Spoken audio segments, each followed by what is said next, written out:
Mr. President, High Commissioner, 1 year ago, the people of Sri Lanka voted with one voice to bring about a transformation and usher in a new political culture.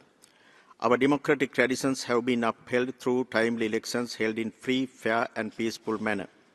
A number of measures have been introduced to promote the economic and social well-being of the people, to strengthen reconciliation and ensure social justice.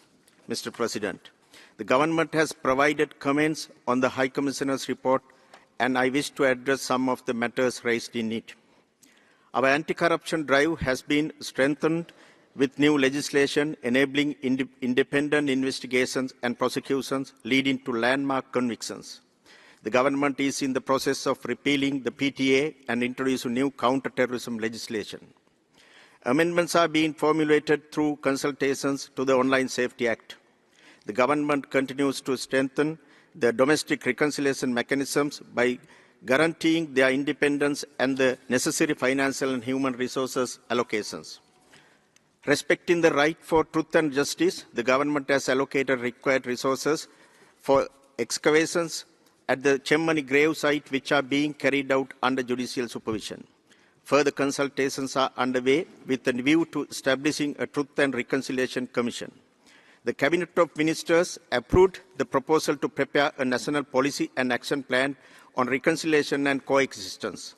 The government has issued instructions to law enforcement authorities to guarantee an enabling environment and sufficient space for civil society. People from all parts of the country memorialize their loved ones without any hindrance.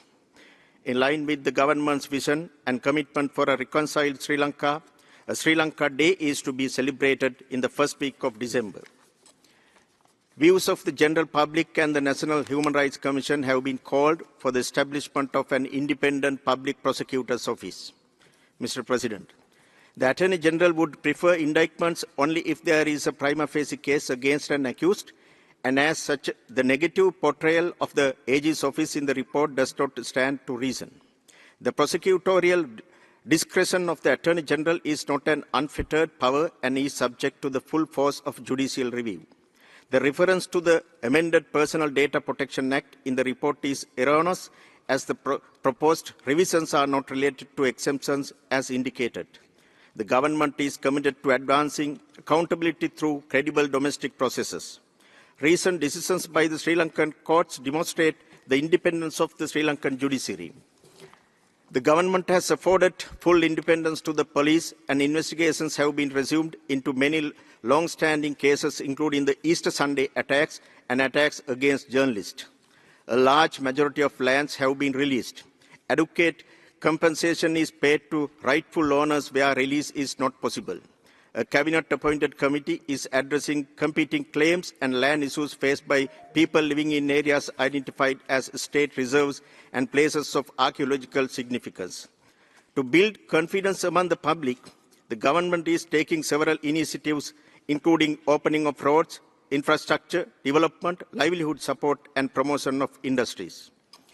Legislation is being formulated to increase wages in the plantation sector, while over 5,000 houses are to be handed over shortly. A bill introducing a right-centered approach to persons with disabilities is to be presented to the Parliament soon. Sri Lanka has continued to engage constructively with this Council, OSCHR, as well as with the regular human rights mechanisms. Mr. President, developments within less than a year clearly demonstrate our genuine commitment and determination to protect and promote the rights and well-being of all Sri Lankans through our domestic processes. Therefore, the government is opposed to any external mechanism imposed on us, such as the Sri Lanka Accountability Project, which serves to create divisions and complicate the national reconciliation process underway in Sri Lanka. We are committed to working towards a country that respects and celebrates the diversity of its people in line with our domestic legal framework.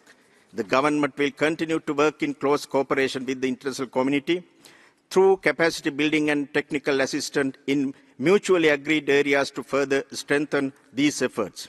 We urge this Council to take note of the progress made within a short period. We seek your continued support to provide us the time and space that is required to make use of this historic opportunity to advance the rights and well-being of Sri Lankans through national processes. Thank you. Merci. J'invite